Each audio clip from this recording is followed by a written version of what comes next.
right. Welcome back for episode 2 of Rachel and Mary.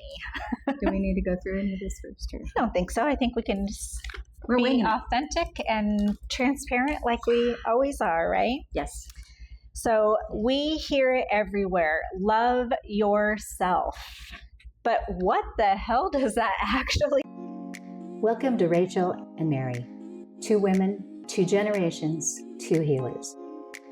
Hi, I'm Rachel Jenkins. I'm a Pacific Northwest native, and I do mean native, like with a buckskin dress and a metaphysical mind, mom of 3, and corporate dropout. I'm known around town as Reliable Rachel because I get shit done and created a business to do just that, doing personal errands and tasks for busy professionals, families, and senior citizens. Most importantly, I'm allergic to small talk. I've spent my life holding space for others, and now I'm inviting you into intimate, unfiltered conversations with my dear friend from another generation. Hi, I'm Mary Dion, a 73-year-old grandma, published author, and recovering Catholic schoolgirl who went searching for a spirituality that didn't come with guilt trips or ruler slaps. Then came the summer of love, and suddenly peace signs made more sense than confession. I took a detour into corporate America, where I became a capitalist pig for a while, but with crystals hidden in my bottom drawer. Eventually, I answered a divine call to help others heal body, mind, and spirit by tuning into their gut meter and ditching the shame. I write, teach, and coach people to laugh their way to transformation, blending mysticism with real-life wisdom. And I still believe bras should be optional. Join us as we bridge generations with laughter, love, and a touch of woo-woo. But what the hell does that actually mean? Manicures and pedicures, or bubble baths, or days at the spa, affirmations in the mirror, like this. Happy hour with the girls. What does that mean, Mary? Well, I have to tell you what it doesn't mean, because when I was a single mom and I was a rep on the road, and a couple times a year we would meet up in Seattle, and all the salesmen from all over the Northwest would come together for these meetings. There were like 30 guys and 2 women. And the other woman, she was from Seattle. She was a single mom.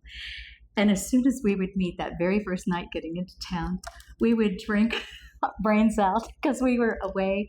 Kids were taken care of. You know how when you go out of town, you got all these things to take care of, and everything was set, and we just were like freed. And, so for the next couple of days at the sales conference, we weren't exactly, and each time we would say, we're not doing that this time, okay? We're just not. But it's just that freedom, and not giving yourself little breaks along the way. I mean, that's what you do. You go crazy. Mm-hmm. And everybody goes crazy in their own way. So, yeah. So it's definitely not about always just getting a babysitter or doing things like going to get your pedicure, like things that are everyday parts of our lives that we deserve no matter what. That isn't really what self-love really is. But that's about, the problem. right? We don't feel we deserve those. Yeah, we don't feel that we deserve to have these regular appointments for a massage or pedicure. But recently, when we actually talked about doing this episode, I told you about what I had just done for self-love that day, and that is in this state of midlife where I cannot stand to be cold anymore. We've had some beautiful weather here in the Pacific Northwest. It's been in the high 70s, mid 80s, and even up into the mid 90s some days. And recently it was very warm out, and I came home. It was my night for dinner night. And I said, you know what? I just need a minute. And so I went outside and I laid in our yard. We have a very nice, beautiful, large ornamental cherry tree, and it kind of shades about half of the lawn. So I just put a blanket out there and sat under the tree in the shade and just let that warmth of the air outside envelop me, like just take over and let me relax for just a moment to transition. And sometimes a lot of times actually, I don't take time to transition from my working day to my personal life to see my family and kind of let the day roll off and be 100% available and there for them. But it's so comforting to be fully warm. I'm always cold, so I get it. So I just took that time for myself out it was about an hour, and I didn't put a limit on it, and I didn't say I only get this and I don't deserve it and I should be in there cooking dinner. And So you did it till you felt done. I just did it until I felt done and ready. And the most amazing part of that is how it activates the people around you, is because my husband came out with a bottle of water. Wow. And he said, "How are you doing?" And I said, "Great." Not what the hell are you doing? No, not what the hell am I doing? He's a sweet man. Yeah, he is. And he said, "Perfect. I'll leave you to it." And off he went. So he got it was a check-in to make sure I was all right, which is lovely. Nice. And I really wanted, and I like that when he does that and make sure that I'm okay, that I'm not out there, ready to jump off a bridge somewhere. But, and also recognition that I was taking time out for myself and make sure that I wasn't going to get dehydrated. And I remember that when I was on the road, and I would come home after being a week on the road, and my son and husband were there, and they're like all ready to tell me all their stories and stuff. And it took me a really long time to say, okay, wait a minute, Mom just needs a minute, and just to go in my room and, you know what I mean, just kind of relax for like 5 or 10 minutes makes a big difference. But then you're in a better mood. Right. And it's not easy for me because I'm the type of person who likes to connect right away. So I'm definitely 100% guilty of when my husband walks in the door from work. I'm like, "Hi, babe, what's going on? Tell me about your day." And he's like, "Whoa, let's take a time out for a second. I'm going to transition." That comes with age and time and wisdom and really experiencing and having those conversations, the hard conversations about what each person needs and how that looks to take care of yourself. And well, I'm just interested in knowing that you're cold all the way through menopause. Yeah. I was hot. Yeah. So hyperthyroid and hypothyroid kind of respond a little bit different. Okay. And I think that's what it is. Yeah, I get the kind where I cannot stand to be cold. When I was growing up, one of the funny things, my parents used to walk in my room and go, "Rachel Lee, how can you even sleep in here? It's like an ice box." Because I loved my room ice cold. Yeah. I never had the heater on. I always blocked the vent. And I would wear socks maybe on my feet, but I really liked that crisp air. And now I cannot deal with having it being super cold. I need to be warm. I actually find too that when I'm warm and comforted, I dream a lot more. So I like to see what happens in my dream world and bring that to life as well. So I've always been cold though, except through menopause. Yeah, that's why that's when you're hot. Yes. I don't know where the wood is that I need to knock on, but so far I have not had hot flashes, right? No hot flashes and too hot stuff, but maybe that's yet to come. I'm not sure. It's a surprise. And, I wondered, why didn't older women tell me about this menopause thing? But I think it's so different from each person. And what you're going through, it's really a midlife crisis. No, you're going through so many changes. Yeah, you said that to me a couple of weeks ago when we were talking. I went, "A midlife crisis?" Shit, you're right. It is a midlife crisis. This is just what we call it.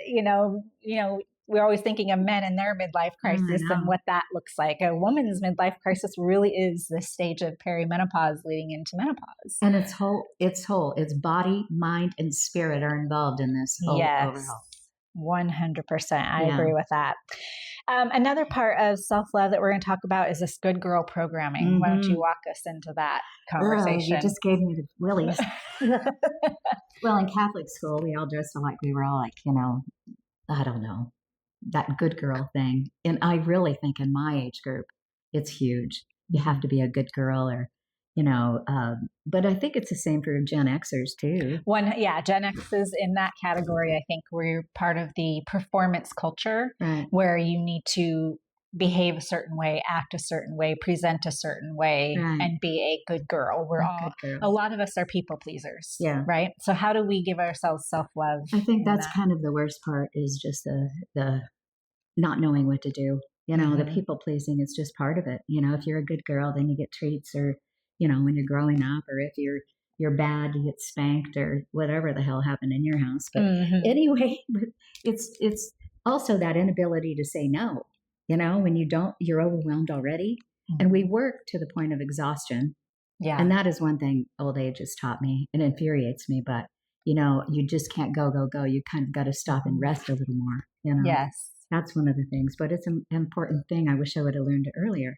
Yeah. You know, And the poor young ladies today in our current generation with the social media, it has a whole lot of benefits. I find it extremely useful for education, but we have to acknowledge that the image that social media has created for young ladies about how they need to look, and it's a timeless thing. We've had billboards and magazines telling us how to look and how to act and what to do, but now we have social media, which is this like constant access to not reality about what people should look like and how they should act and what they should be concerned about and things like that. And self-love and it's just the things that are in or out. And I know my generation did it too. Bell bottoms are in, or long hair. Oh yeah, every 20 years it comes around. That's right.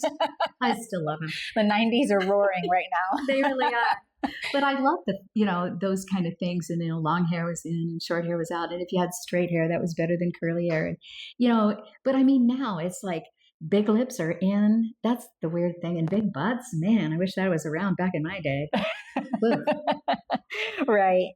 So, signs that we might not be loving ourselves. Self-sabotage, which is really self-love. Tell us how self-sabotage is really self-love. Well, it's really kind of cool the way our bodies are, or our minds are, where we take care of ourselves. And, you get right up to the point you're going to have to walk on stage and you say, oh, no, that's not for me. I'm going to go back. Right. And it's really, you're protecting yourself from going out, and God forbid what would happen. They might clap. They might boo. You don't know. Yeah. Right. And so self-love can be but self-sabotage is really like self-love that way. So, and then we constantly say, I'm sorry. What the hell is that about? I'm not sorry. Really? Come on. Say it like it is, Mary. Don't hold back. What the hell is that about? It'll take as long as it took me to get there. Okay. Right. Yeah. The negative self-talk is, I think, invasive, intrusive. We have so much language now to put a framework around what we're experiencing. And by no means do we want to encourage what they call spiritual bypassing, where we're not acknowledging the challenges and the hard things that we do experience. But there is something to be said about catching yourself in the moment that you're having a negative thought and reframing it and restating it into, this positive present truth about who you really are, because we take in from every angle what everybody else is thinking and what we perceive they might be thinking, and carrying that into who we actually are. And when we are creating a reality with the loop of conversation that we have in our minds. Yeah. And we, recognize there are some people who don't have that loop, which is really bizarre. I can't imagine how there are people on this planet who don't actually have a running conversation going on in their mind, but it's a real thing.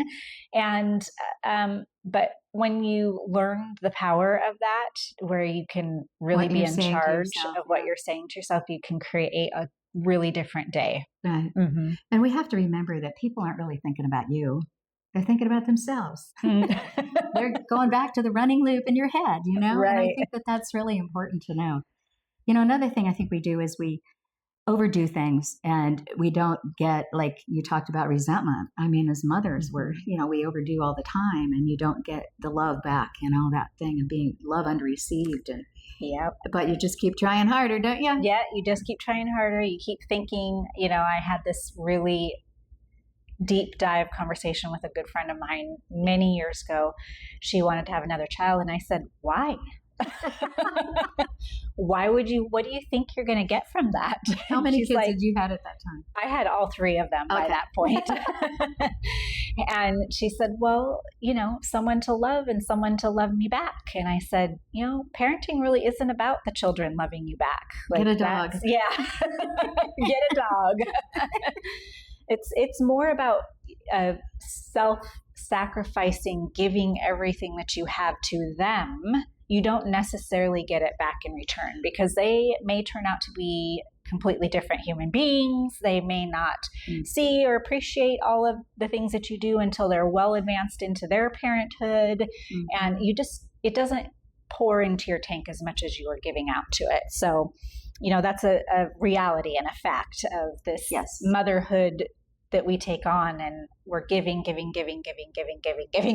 all the time. And then what happened to your friend? Did she have a child? She did have a child, and she came back to me and she said, "You tried to tell me. You, Rachel, you're the only person who told me the truth about this. You tried to tell me and I didn't listen."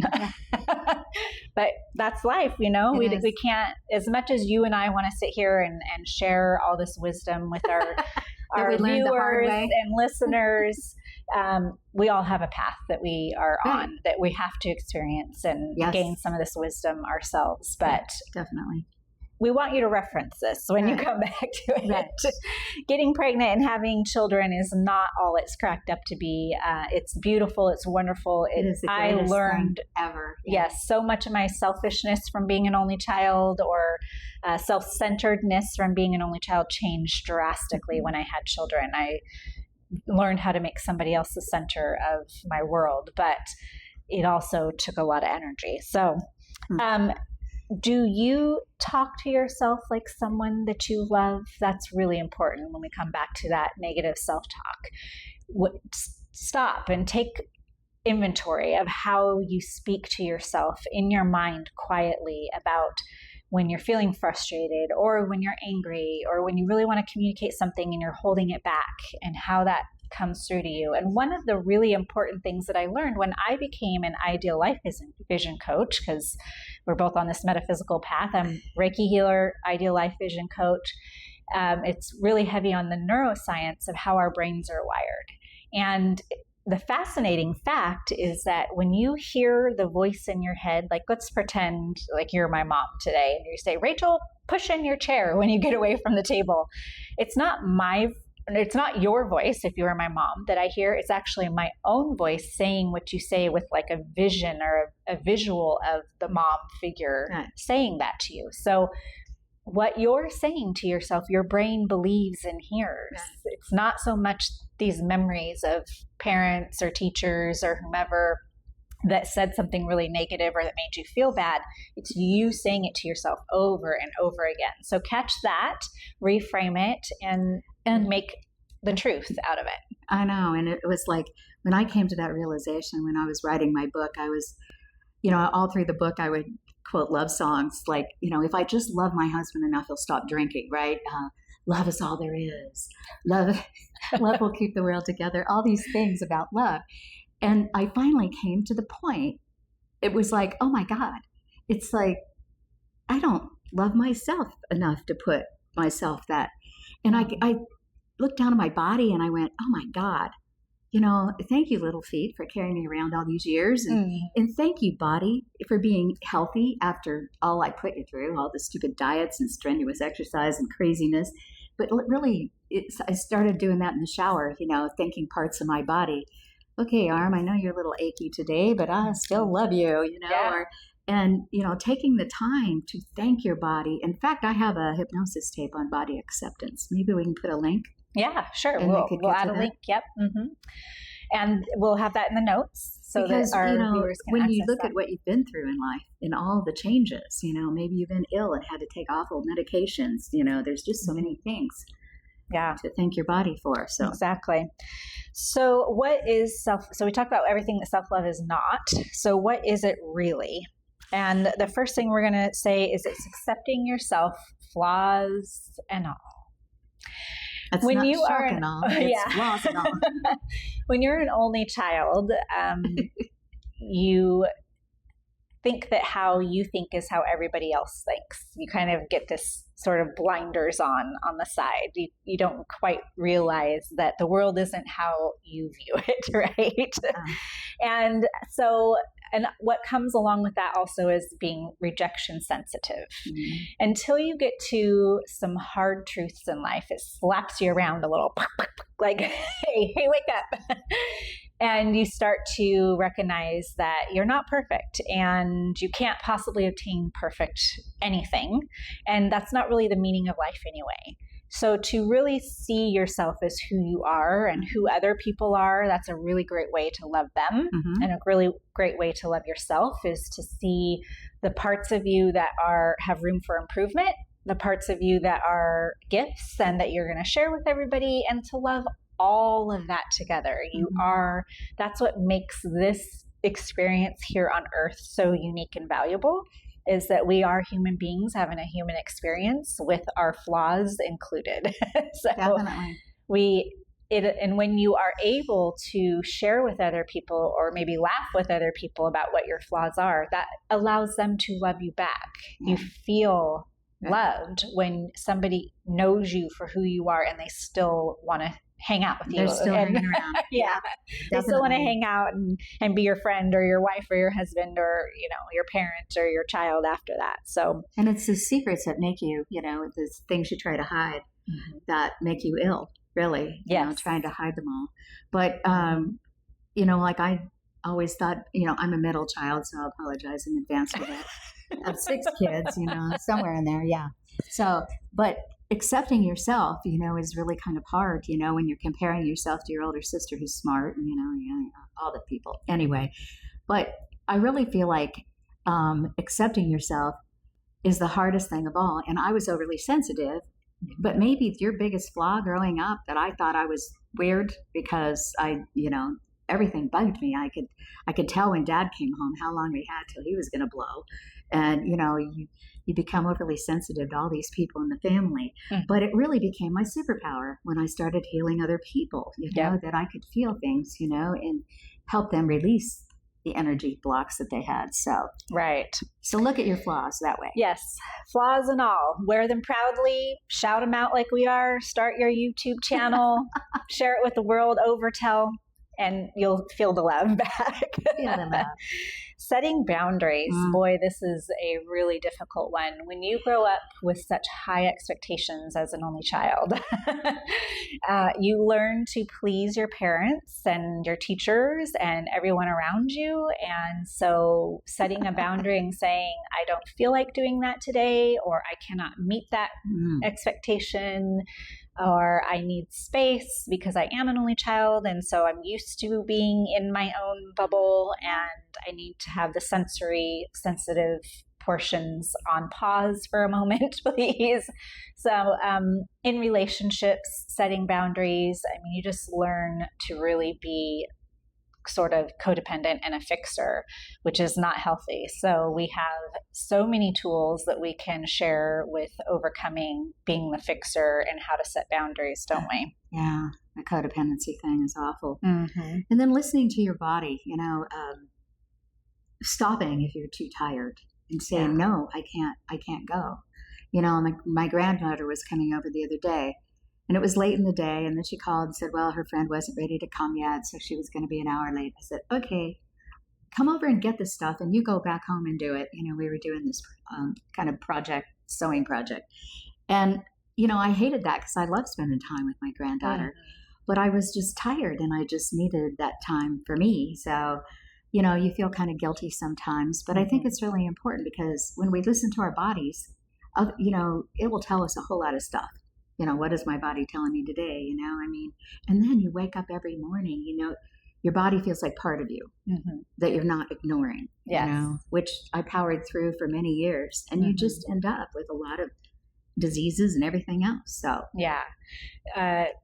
Everything has a pro and a con. And dissociation can be really helpful when you're in very, abusive situations or a tough situation, even, studying for a test and you need to power through that. But on the other hand, it also can be very harmful to the body. Yeah.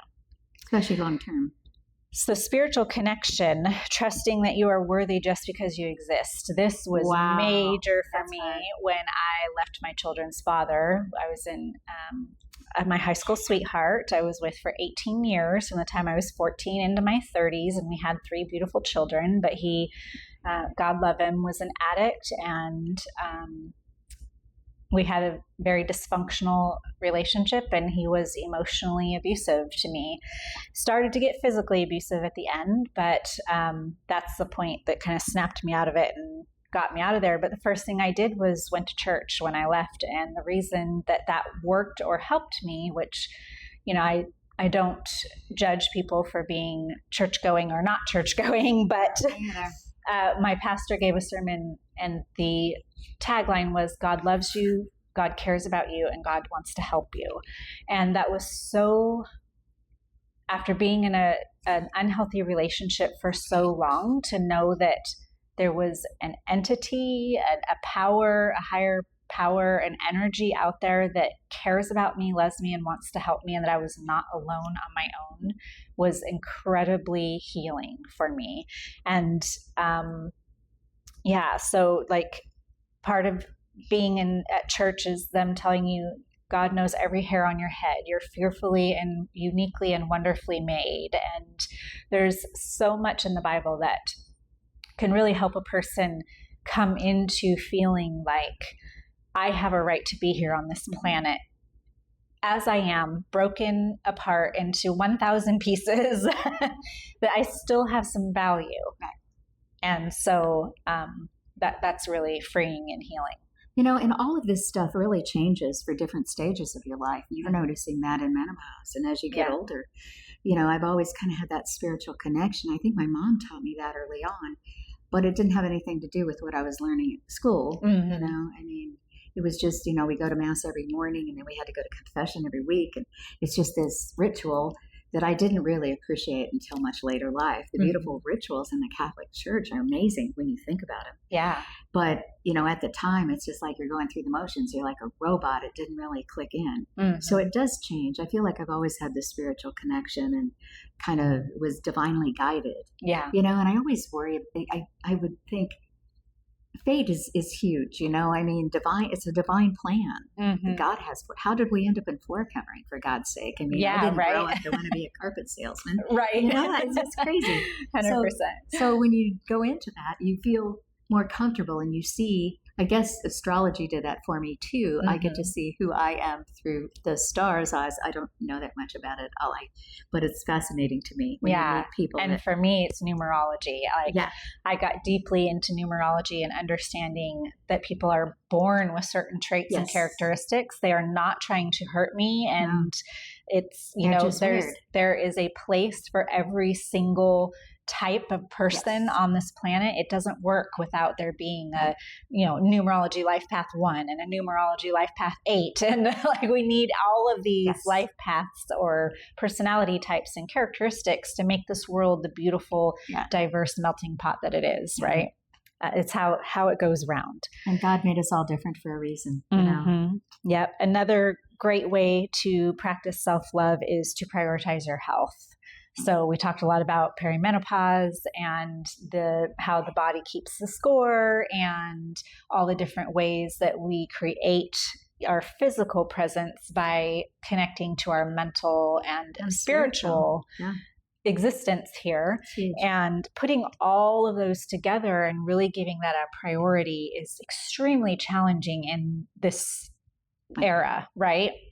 And I think that as women, it's even had another layer to it that we've had to kind of overcome and allow, like you said, the guilt and the shame because we have mom duty or, you know, we have to provide somehow if we get divorced and we're on our own as single moms. Single motherhood was excruciating, you know, on this part.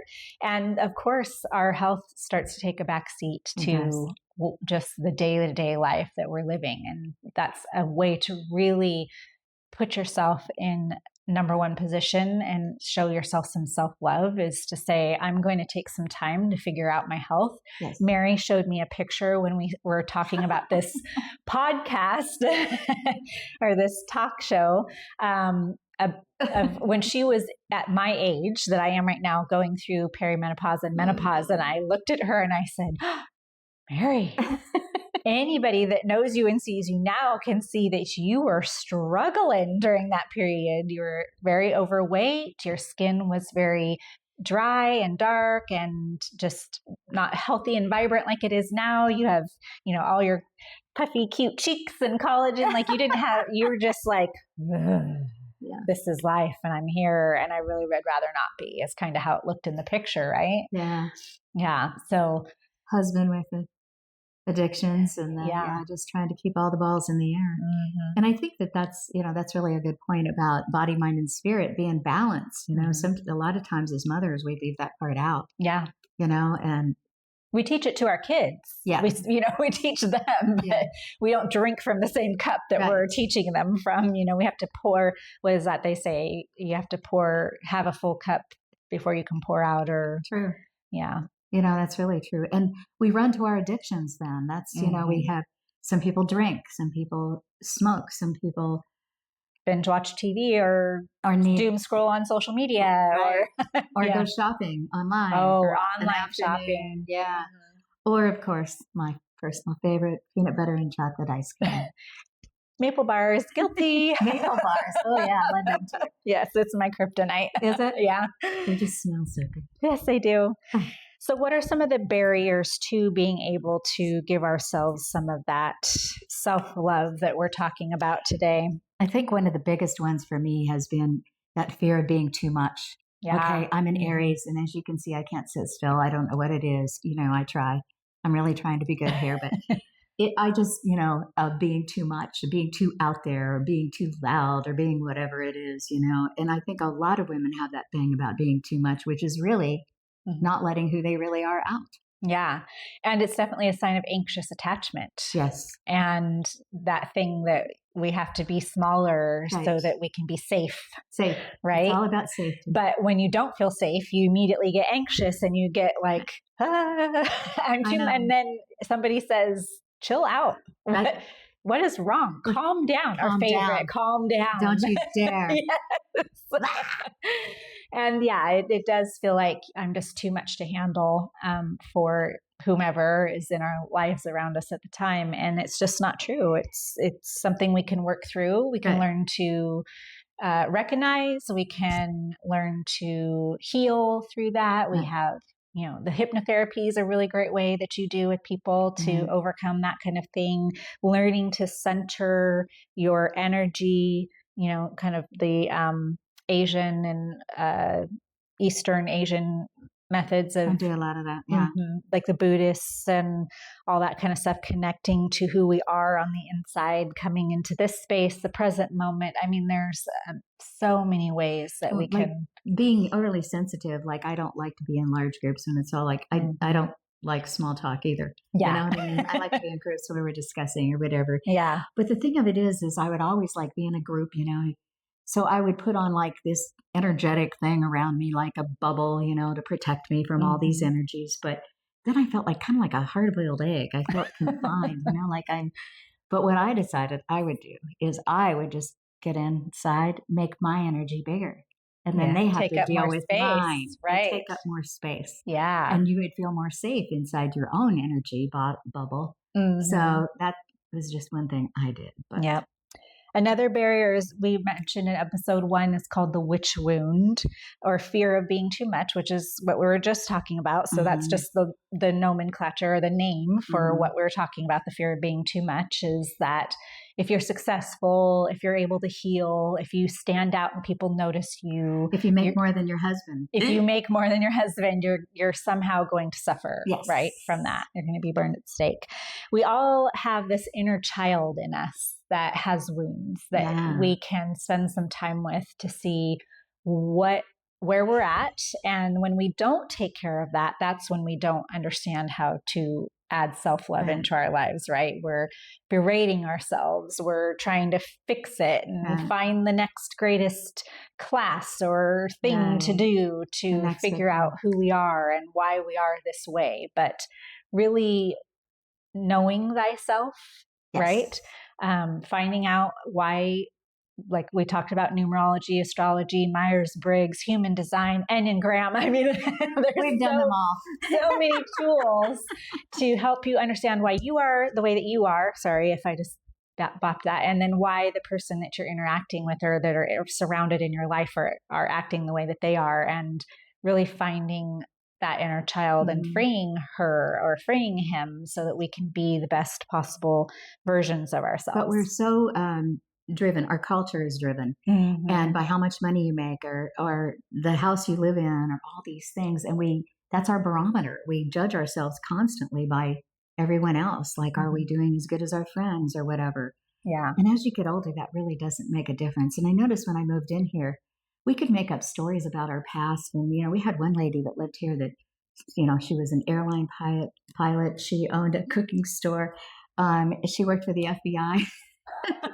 So diverse, as we all are. Just make it up when you're old, I guess. The thing of it is, but people are, driven by the culture. And I think that that's a huge thing to maybe take a step back from. Do you want to be involved in that whole rat race? Yeah, right. It's a decision. So you find your validation not outside, but within, right? Mm-hmm. Religious guilt. This is definitely all you, Mary. Mary and I have chatted over the years, and it's come up quite often that you are a Catholic schoolgirl recovering from that, and some really serious things happened to you in that period of time, and it can teach you to really think that you're not a great human being, right? Like you said, you can't go to confession every single day and talk about all your sins and not feel like, God, I am a terrible person. I got in a fight with my brother. God. I know. And it's just a constant thing. Like I talked back to my mother, in third grade, you're trying to think of things every week. You get, your imagination starts feeling, God, well, maybe I can do something different next week. But, it's just that part, it really does affect you. Yeah. And you just think, I'm a sinner, I'm going to hell. Right. There's no heaven for me, right? Yeah. And this is I know AA has helped a lot of people, but when you go into AA and you stand up and say something, you say, I'm Mary, I'm an alcoholic. That's, and you're just affirming that you're constantly that. Yes. And so I don't know. It's important what we say to ourselves. So. 100%. Yep. Not making enough as others. You mentioned systemic oppression of women over the years. Feminism is a big deal because, it's crazy to think that when I was born and you guys were just getting access to bank accounts and checkbooks. I know. And credit cards. Isn't that amazing? Yeah. It was the 70s. Right. You couldn't buy a house on your own. Yeah, no, you had to have your husband's permission. I mean, and even when I was a young independent woman and I went to go buy my first car, they were like, oh, where's your husband? Yeah. Where should he be? I don't have one yet, and I Should I have one? Yeah, I can take care of this on my own. Thank you very much. Yeah, right. So how can we start loving ourselves? Tiny daily acts of self-respect looks like laying under that tree. Yeah. Like, I'm going to take a time out for me to transition. I'm going to light this candle because it makes me feel good. It honors our ancestors, calls in sacred ancestor energy to the area, and we have beautiful flowers because we like to be pretty and we want it to be pretty here, and poured us a drink. Like, just these small little acts of self-care that really make you feel good. Turning the music on, dancing your heart out, whatever it is. Saying our prayer before we do this. Yeah, we have a prayer that Mary and I say before we start these episodes to call in everything that is good for our intentions of this show, and also embrace your inner weirdo. That's right. Yes. But as you Ditch can see, the perfection. We have left that. Yeah, we totally put that behind us. We're showing up 100% authentic here. We are woo-woo. We are sophisticated. We can be both. We don't have to hide any part of ourselves anymore. That's self-love.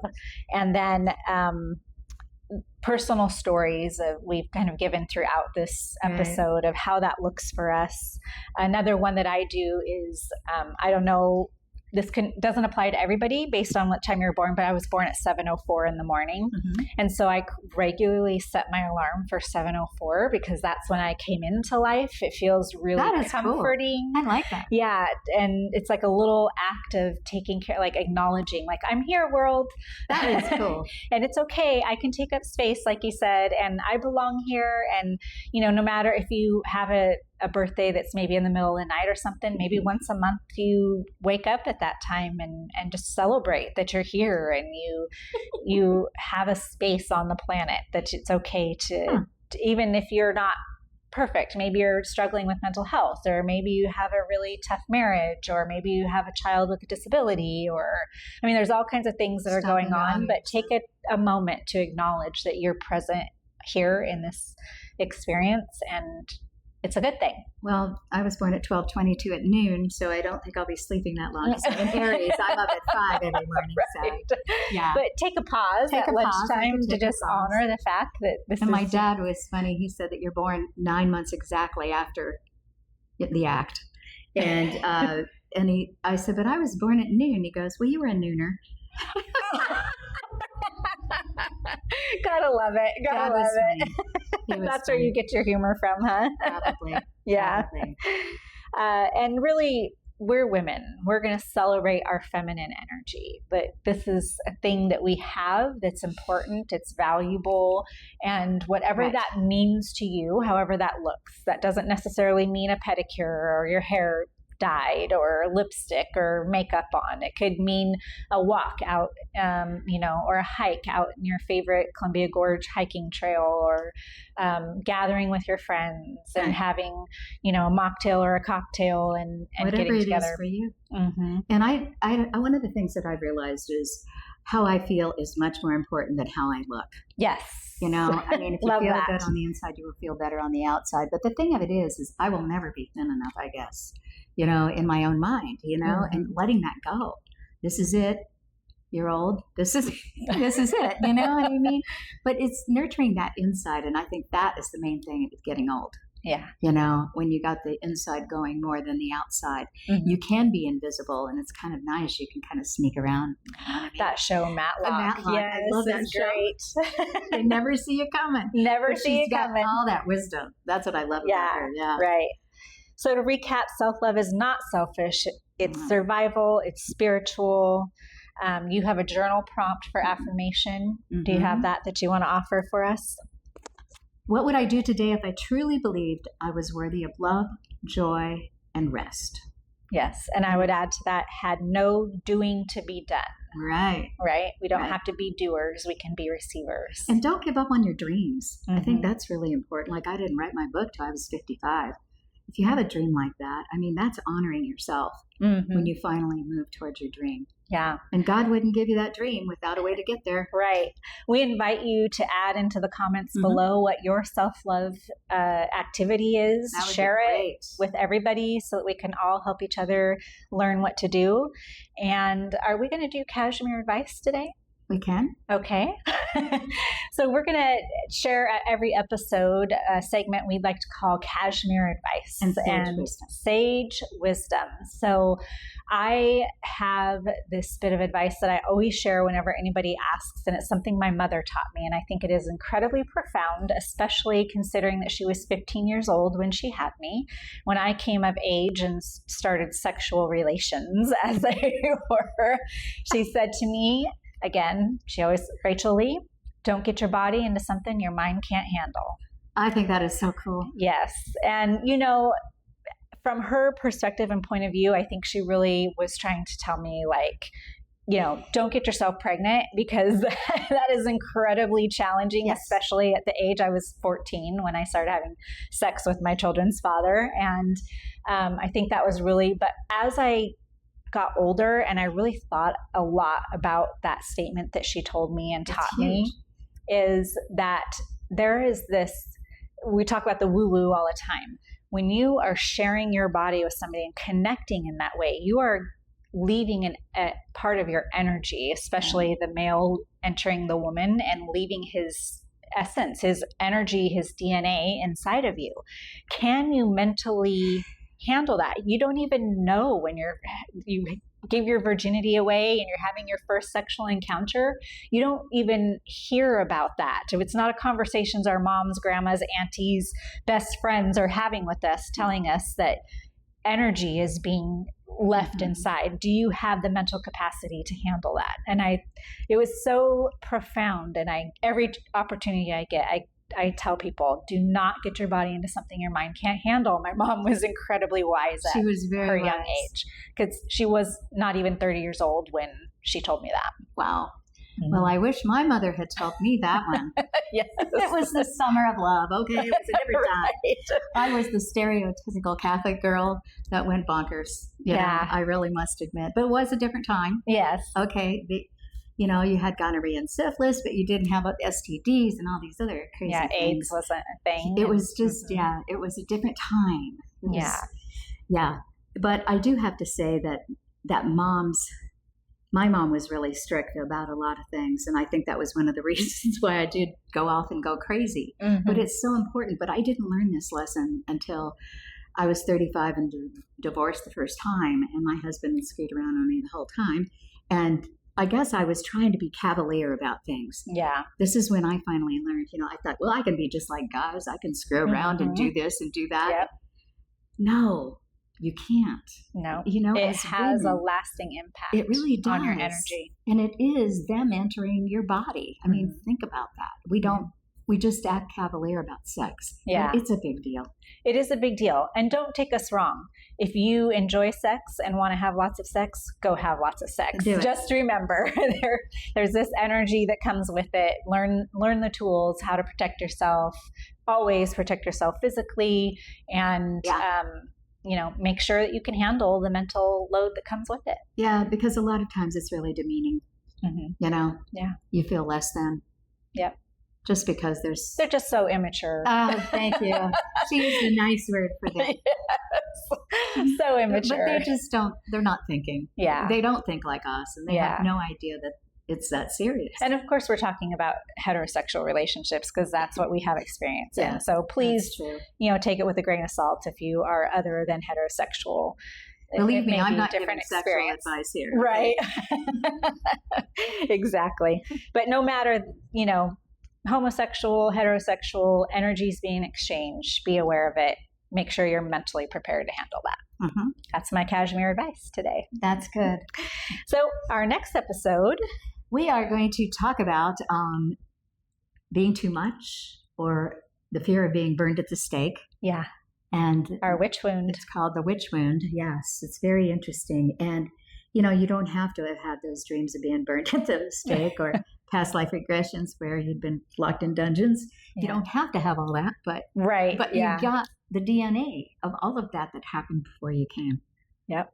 So It's huge. So join us for Witch Wounds. And now go love yourself.